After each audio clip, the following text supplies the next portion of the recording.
The first thing you noticed at Diane's house wasn't the smell of roast chicken or the clink of glasses. It was the way everyone adjusted themselves when Lauren walked into the dining room, like the whole place tilted slightly toward her. She'd show up in a crisp blazer even on a Sunday, hair perfect, phone always face down like she was too important to be reachable.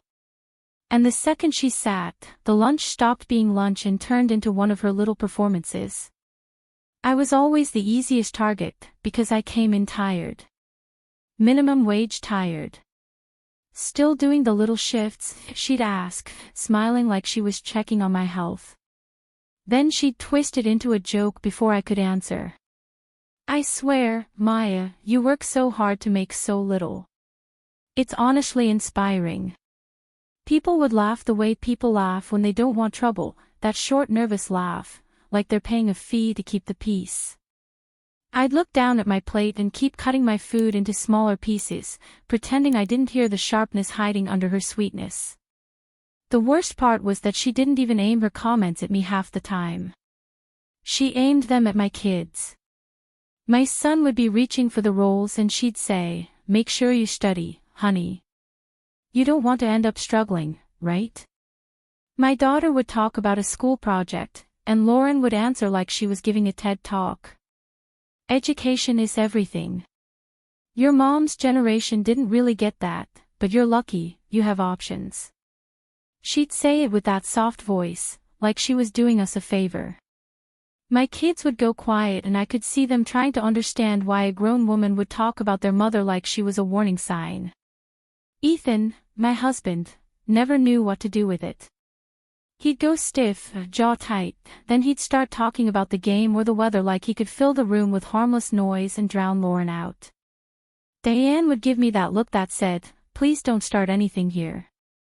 And my father-in-law would just keep chewing, eyes fixed on his plate, like if he didn't look up it didn't count as real. I learned quickly that in that house, peace was always more important than honesty. I wanted to clap back. I had lines ready in my head, sharp and clean. I wanted to say, "I'm not a failure, I'm doing my best." I wanted to say, "Don't talk to my kids like that." But the words always got stuck behind the same fear. What if I said something and the room turned on me? What if my kids saw me cause a scene and then I was the problem, not her? So I swallowed it, every single Sunday, the same way I swallowed cheap coffee during my early shift, fast, bitter, necessary. After lunch, I'd help clear plates even though no one asked me to. It was my way of earning the right to leave. I'd scrape gravy into the trash, rinse dishes, wipe the counter while Lauren sat back and scrolled through her phone, tossing out little comments like crumbs. "I don't know how you do it," she'd say. I would be so stressed living paycheck to paycheck. She didn't hear herself. Or maybe she did and that was the point. Then I'd gather the leftover containers Diane insisted on sending home with us, because she did love her grandkids, in her own way, and I'd walk out to our car, trying to keep my face calm like I wasn't carrying a whole afternoon of humiliation in my chest. The kids would buckle in quietly. Ethan would start the engine and stare straight ahead like the windshield was the only safe place to look. On the drive home, nobody talked for a while. The roads would be crowded with families heading back to their lives, and I'd watch them and wonder if they felt this small inside their own skin too. Then my daughter would ask, in that careful voice kids use when they're scared of the answer, "Mom, why does Aunt Lauren say those things?" And I'd have to choose my words like I was handling glass. I'd tell her something simple. Some people feel better when they put other people down. I'd tell her, "We don't talk like that in our home." I'd tell her, "Money doesn't decide what kind of person you are." And I'd say it like I believed it fully, even when a part of me didn't. Because the truth was, when you're exhausted and you're counting dollars at the grocery store, it's easy to start hearing Lauren's voice in your head, even when she's not there. That night, after the kids fell asleep, I'd open my banking app and stare at numbers that never seemed to move. Rent, utilities, gas, school supplies, everything had a way of eating my paycheck before it even arrived. Ethan worked too, but his income was steady and mine was the shaky part, the part everyone judged. I would sit at the kitchen table with a notebook and write down every expense like it was a confession. And in the quiet, when the house was finally still, I'd feel something else underneath the shame. A kind of anger, sure, but also a stubborn little spark. Lauren could laugh at my job all she wanted. She didn't see the way I kept our home running. She didn't see the way I stretched a pack of chicken into 3 meals.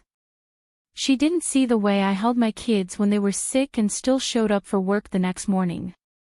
So I started making tiny promises to myself. Nothing dramatic. Nothing I'd announce. Just small things like, I won't let this be our story forever. I won't let my kids think their mom is weak. I won't stay stuck just because someone enjoys watching me struggle. And once those promises existed, even quietly, they began to shape my days in a way nobody at that Sunday table could notice. Monday mornings became my reset button.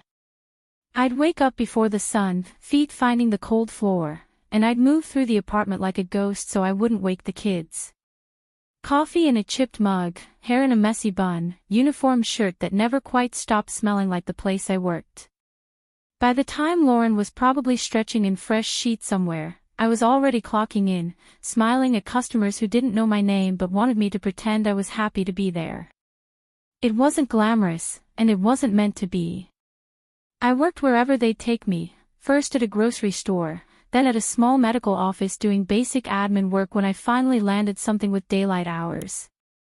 I'd take extra shifts. I'd cover for people. I learned the kind of hustle you don't brag about because it isn't cool or impressive, it's just survival. If the kids needed new shoes, I picked up a Saturday. If the car made a weird sound, I picked up too. At home, I turned our life into a system. It started with simple stuff, meal planning, buying store brands, cutting down on anything that felt like a luxury. Then it got sharper. I tracked every single dollar in a notebook with columns and circles and arrows. I started paying attention to interest rates, credit scores, late fees, the things I used to avoid because they made me anxious. I realized anxiety was expensive. Being unprepared cost money I didn't have. Ethan tried, in his way. He wasn't cruel like Lauren, but he had grown up in that family where feelings got swallowed with dinner.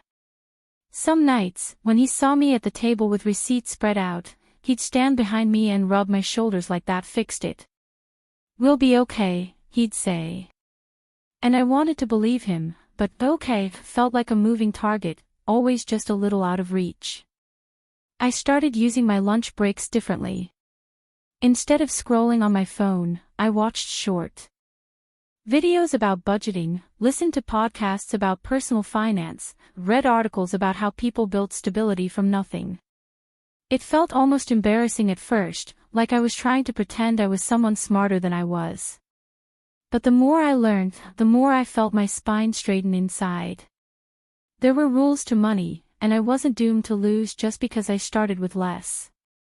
At some point, the goal changed. It stopped being make it through the month and became build a cushion. Then it became build options. It wasn't a big, dramatic realization. It was more like waking up one day and noticing I wasn't holding my breath all the time. I opened a savings account and labeled it in my banking app with something boring so it wouldn't feel like a dream I could jinx. Just, emergency. The funny thing is, no one claps for that kind of progress. Nobody sees you say no to takeout, or ignore a sale because you know you don't need it. Nobody sees you choosing the long line at the cheaper gas station, or buying a winter coat one size bigger because you need it to last 2 seasons. They only see the surface, and on the surface, I was still the same Maya Lauren loved to mock. Sunday lunches kept happening for a while because family pressure has a way of pulling you in. But I changed how I moved through them. I didn't try to win Lauren over anymore. I didn't try to explain myself. I started watching her like she was a pattern I needed to understand, not a person I needed to please. She liked control. She liked the feeling of being above someone. And if I didn't react, she'd push harder, like she needed a response to prove her power was real. One Sunday, she laughed and said, "Maya, I swear you're the most responsible broke person I've ever met." The table laughed again, and I looked at my kids and saw something different in their faces. Not shame, annoyance. Like they were tired of her. Like they knew it wasn't fair. That was the first time I felt something shift. My kids weren't absorbing her words as truth anymore. They were seeing her for what she was. Later that night, my son asked me if we were poor. Kids always ask the thing you're scared to hear. I took a breath and said, "We don't have a lot right now, but we have what we need. And I'm working on making it better." He nodded like he understood. Then he said, very casually, "Okay. I think Aunt Lauren is mean." And I almost laughed, not because it was funny, but because it was such a clean, honest statement compared to all the complicated excuses adults make. Around that time, I found a small training program through the office, nothing fancy, just a course that could qualify me for a better role. It meant studying at night after the kids went to bed. It meant using my brain when it already felt fried. But I did it anyway. I sat at the kitchen table with a highlighter and cheap notebooks, telling myself, one page at a time. When the course ended, I applied for an internal position. I didn't tell anyone in the family. I didn't even tell Ethan until after I hit submit, because I didn't want to feel the weight of anyone's expectations. I just wanted the chance to quietly change our lives. The day I got the offer, I was sitting in my car outside the office with my hands shaking on the steering wheel. The raise wasn't huge. It wasn't the kind of number that makes you scream or call everyone you know. But it was enough to make the math start working in my favor. Enough to turn emergency into savings. Enough to make someday feel closer. That night, I didn't celebrate with champagne or a fancy dinner. I bought a small cake from the grocery store, the cheap kind with too much frosting, and I let the kids pick the flavor. We ate it at the kitchen table with paper plates, and Ethan kissed my forehead like he was proud but didn't have the words. I watched my kids laugh with frosting on their faces and thought, this is what progress looks like. Quiet. Real. Ours. And once that door opened, I couldn't stop thinking about what else might be possible, what it would feel like to own something, to have a piece of security that no one could take away with a joke at a Sunday table. The new role came with a different kind of tired. Not the aching feet, mind numb kind, but the kind where you carry responsibility like a bag you can't put down. I was suddenly the person people asked questions to. I was the one expected to fix mistakes, handle schedules, calm down angry callers. It was stressful, but it was also proof that I wasn't stuck. Every day I walked into that office, I felt like I was stepping further away from the version of me Lauren had invented for entertainment. I got better at things faster than I expected. I learned systems. I learned how to talk to people in a way that made them listen. I learned that confidence isn't something you either have or don't have, it's something you build by doing hard things and surviving them. And I started carrying myself differently, not in a loud way, just steadier. Like my life wasn't one surprise bill away from collapsing. At home, the changes were small but consistent. I paid down debt. I kept saving. I started looking at numbers with curiosity instead of fear. Ethan noticed too. He'd come home and find me comparing interest rates on my laptop, and he'd shake his head like he didn't know who I'd become. "Since when are you into this stuff?" he'd ask. And I'd shrug and say, "Since I got tired of feeling trapped." We still went to some family events, but less often. Not because we had a big fight, but because life was fuller now. The kids had activities. I had deadlines. And honestly, my tolerance for Lauren's nonsense got shorter the more I built for myself. When we did show up, she tried to keep the same jokes going, but they didn't land the same. It was like she was repeating an old script and the audience had changed. One Sunday, she asked me, too loudly, if I was still doing that cute little office job. I smiled and said, "Yep. It's going well." That was it. No defensiveness. No explanation. Just a calm statement. She blinked, like she didn't know where to place her next insult. And Diane jumped in quickly with talk about dessert, because Diane could sense tension the way some people sense rain.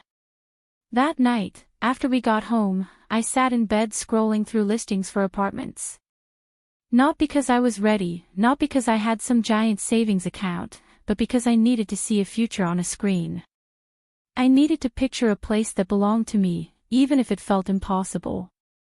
I started researching the boring stuff, down payments, first-time buyer programs, what closing costs even meant.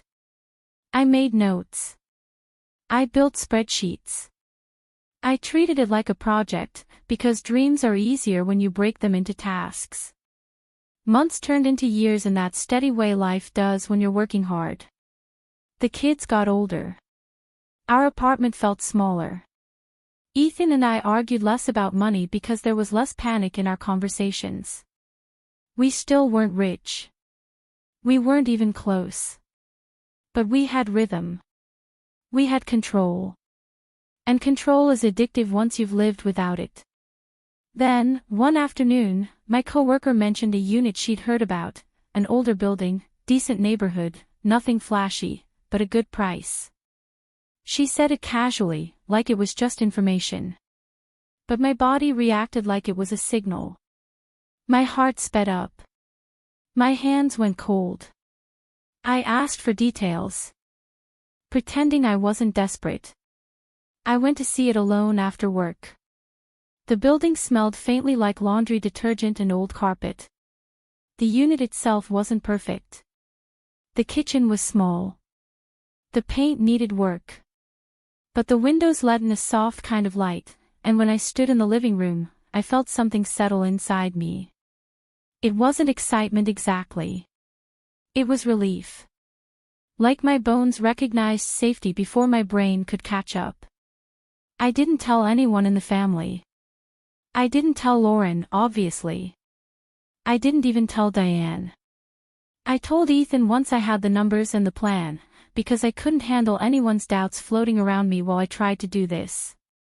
Ethan listened quietly, then said, "Are you sure?" And I answered, "I've never been more sure of anything." The process was exhausting. Paperwork, signatures, calls during lunch breaks, checking and rechecking everything because I was terrified of messing up. I kept thinking about how easy Lauren made life sound, like money just appeared if you were smart. But there was nothing easy about this. It was hours of work no one saw. It was me refusing to give up when a bank rep used a polite tone to make me feel small. It was me asking questions until I understood the answers. The day I signed the final papers, I sat in my car afterward and didn't turn the key for a long time. My hands shook so badly I had to put them on my thighs. I looked at the folder on the passenger seat and stared at my own name on documents that proved something real. I owned it. I had done it. Quietly, steadily, without anyone's approval. I didn't post about it. I didn't tell my extended family.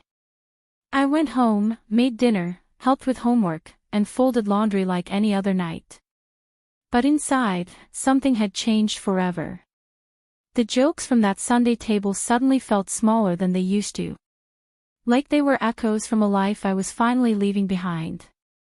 And as I started thinking about renting the apartment out, turning it into a piece of security for my kids, I didn't realize that the same person who made me feel worthless for years was slowly walking toward a moment where she'd need something from me. Owning that apartment didn't make my life flashy. It didn't turn me into a different person overnight. What it did was quieter and deeper than that. It gave me a sense of ground under my feet that I'd never had before. For the first time, if something went wrong, I didn't immediately picture everything falling apart. There was a buffer now. A margin. A little space to breathe. I spent weeks fixing small things in the unit after work and on weekends. Painting walls, changing light fixtures, cleaning corners no one usually notices. It wasn't about making it perfect. It was about doing it right. Every brushstroke felt like proof that my effort mattered, that the hours I spent being invisible had turned into something solid. When I finally rented it out, I chose stability over speed. I wanted someone who would respect the place, because I respected what it represented. Around the same time, I stopped going to Sunday lunches as often. Not dramatically. No announcement, no argument. I just started saying we were busy. Soccer games, work deadlines, tired weekends. The truth was simpler, I didn't need that table anymore. My life wasn't built around proving my worth there, and without that need, the insults lost their grip on me. The distance gave me clarity. I noticed how tense I used to get before every visit, how much energy it took to prepare myself emotionally. Without that weight, my weeks felt lighter. My kids laughed more.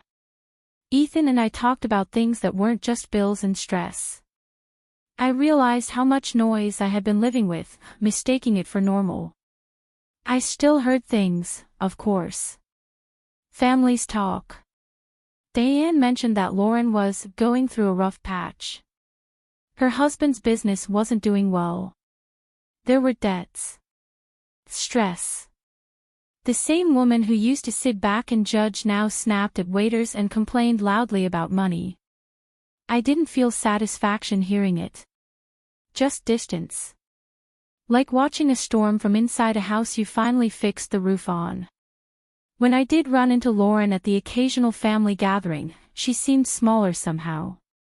Not physically, but in presence. The confidence was still there, but it felt forced, like she was performing out of habit rather than belief. She asked fewer questions about my life. She didn't joke as loudly. And for the first time, she didn't seem sure where she stood with me. I didn't push it. I didn't bring up the apartment. I didn't bring up anything. Silence, I learned, can be powerful when it's chosen. I had spent years being quiet because I felt powerless. Now I was quiet because I was full. Full of work, full of plans, full of a life that didn't need their approval to exist. At home, my kids noticed the change too. They asked less about Aunt Lauren. They talked more about their own plans, their own dreams. One night, my daughter told me she wanted to own something important when she grew up, just like me.